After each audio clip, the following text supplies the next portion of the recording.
Good morning, colleagues. Hope you are having a great day and a great start to your day.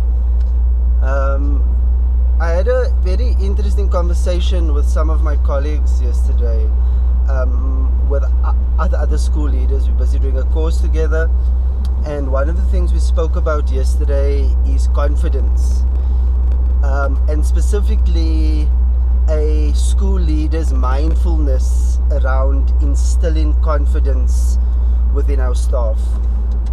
And I think that we all organically and naturally try to instill confidence within our staff, but I don't think that we are often, including myself, very intentional about instilling confidence and taking intentional steps to instill confidence within our staff.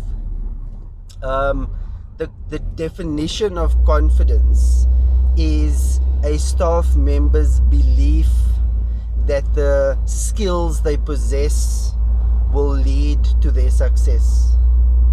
The belief that the skills they possess is going to lead to success. And there are two aspects of that sort of struck me in our conversation yesterday.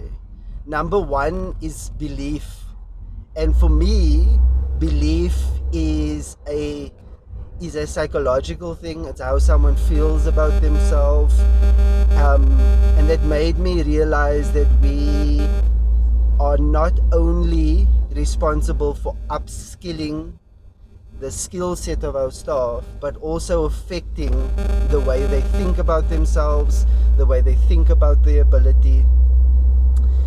The second part of that definition that really sticks with me is the skills part, because the confidence and the belief in their success comes from the skill set that they have.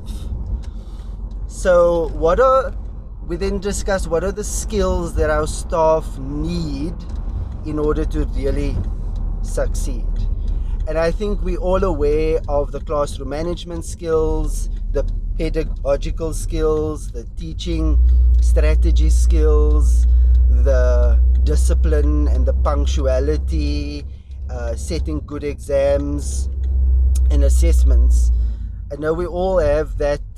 We know that those are the skills that we need to possess.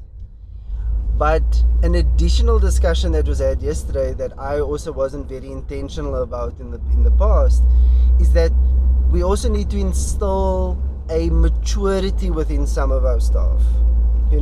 Like I think some of our staff take their interactions with other staff members and take their interactions with learners and the way that learners respond to them, they take that extremely personally. And I think maybe the more experienced staff, if a learner is rude or disrespectful or whatever the case may be, we have the experience with which to deal with that situation, but also walk away from that situation and be like, you know what, I'm not going to take that personally. That wasn't directed at me as a person and what I do. And I think that is also a skill. So yeah, it was a very interesting conversation, especially around just this mindfulness of instilling confidence.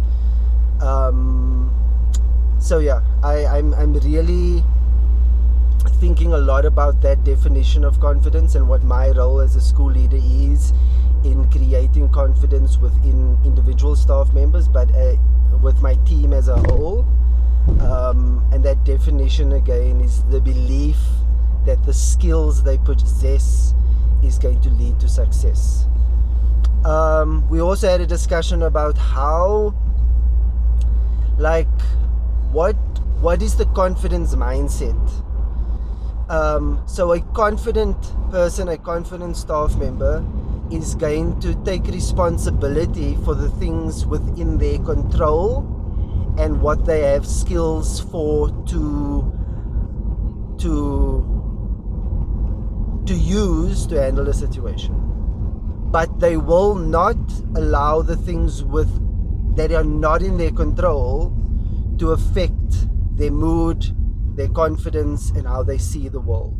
Like they differentiate between, I have control of this, and therefore I can work on this, I can strengthen this.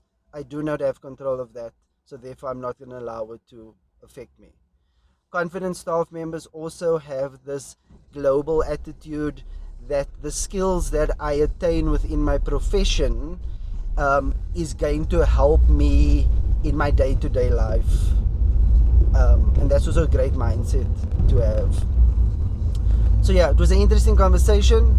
Hopefully this helps someone just around being more intentional and conscious of the confidence that our staff have, and what our role is in instilling it, especially when we see that staff are struggling in certain areas. Okay, have an awesome day. Chat soon.